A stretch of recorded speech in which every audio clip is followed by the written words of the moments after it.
आप सभी का हिस्ट्री हिंदी पॉइंट चैनल पर हार्दिक स्वागत है। देखिए, हम लोग सूरदास के पद पढ़ रहे थे। तो सूरदास के पद में 6 पद हो गए थे। ये हमारा 7वां पद है। इससे पहले जो पद पढ़ाए थे, जिस पद पे हम लोग चर्चा किए थे, वो था उद्धव मोहि ब्रज बिसरत नाहि।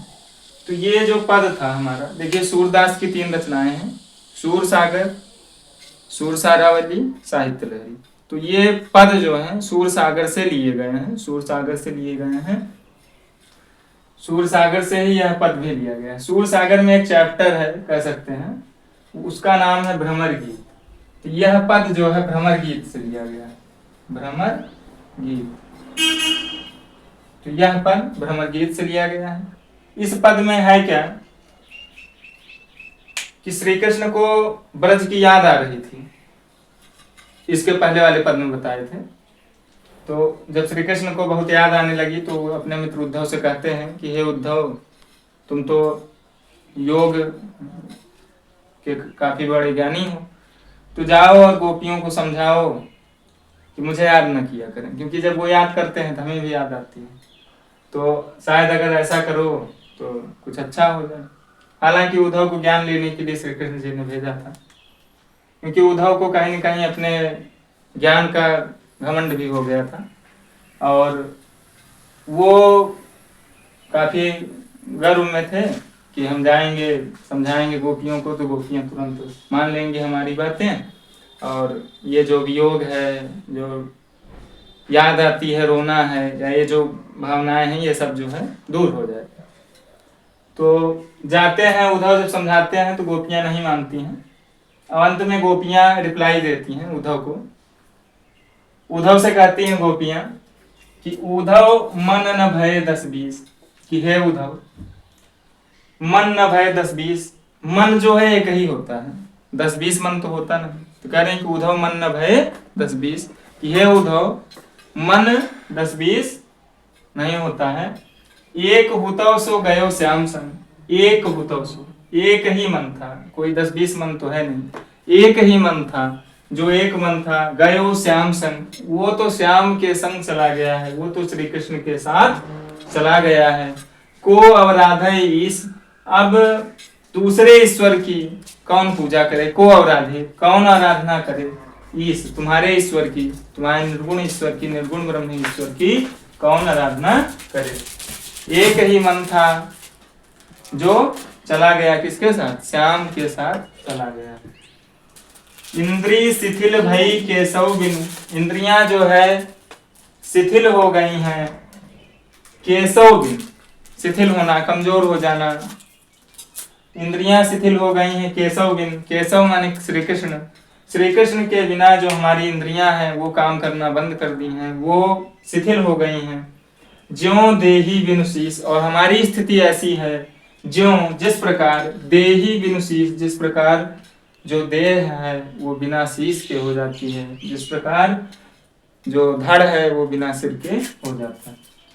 आशा लागी रहती तन श्वासा, श्री कृष्ण के आने की आशा लगी रहती है, और जो हमारे सांसें हैं जो चल रही हैं वो श्री कृष्ण के आने के वजह से ही चल रही हैं। कि एक इंतजार रहता है, एक आशा रहता है कि अब श्री कृष्ण आएंगे, अब श्री कृष्ण आएंगे। जीवन ही कोटि बरिस, और इस तरह के इंतजार में, कोटि माने होता है करोड़ों, बरिस माने वर्ष, उनके इंतजार में जी लेंगे करोड़ों वर्ष। हम सभी उनके इंतजार में करोड़ों वर्ष जी लेंगे, ऐसा कहते हैं।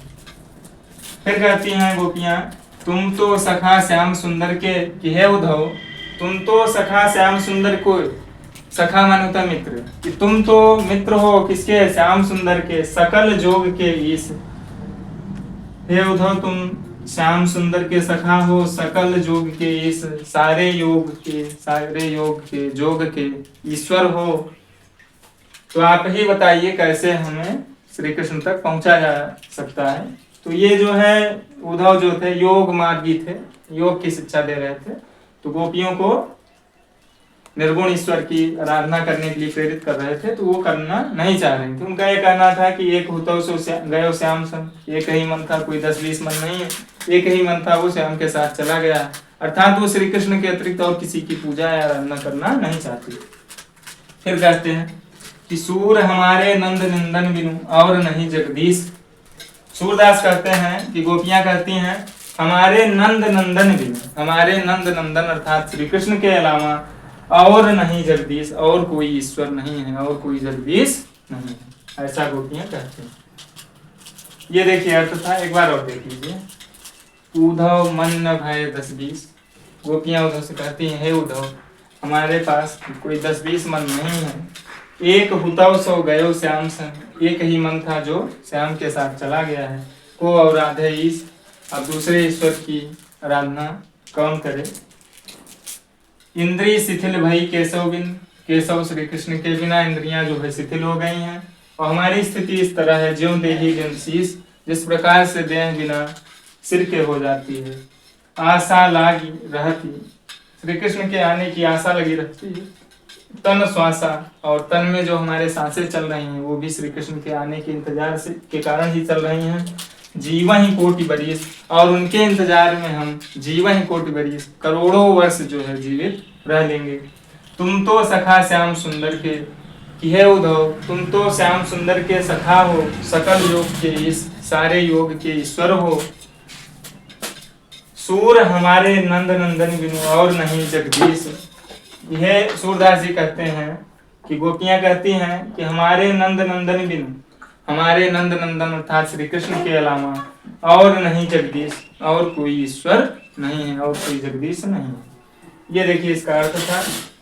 अब अगर हम काव्य सौंदर्य पे आए तो देखिए यहाँ पे रस वियोग श्रृंगार है, और इसके पहले वाला जो पद था उद्धव मोह ब्रज विसरत नहीं, वहां पर भी श्रृंगार रस ही है। रस आपका वियोग श्रृंगार है। यहाँ पर गोपियां श्री कृष्ण के वियोग में हैं और उनका इंतजार कर रही हैं उनके आने का। और तीसरा जो है इसमें आपका ज्यों देहि बिनु शीश, यहाँ पे उपमा अलंकार है। ज्यों देहि बिनु शीश, यहाँ पे उपमा दी गया है। भाषा ब्रज है।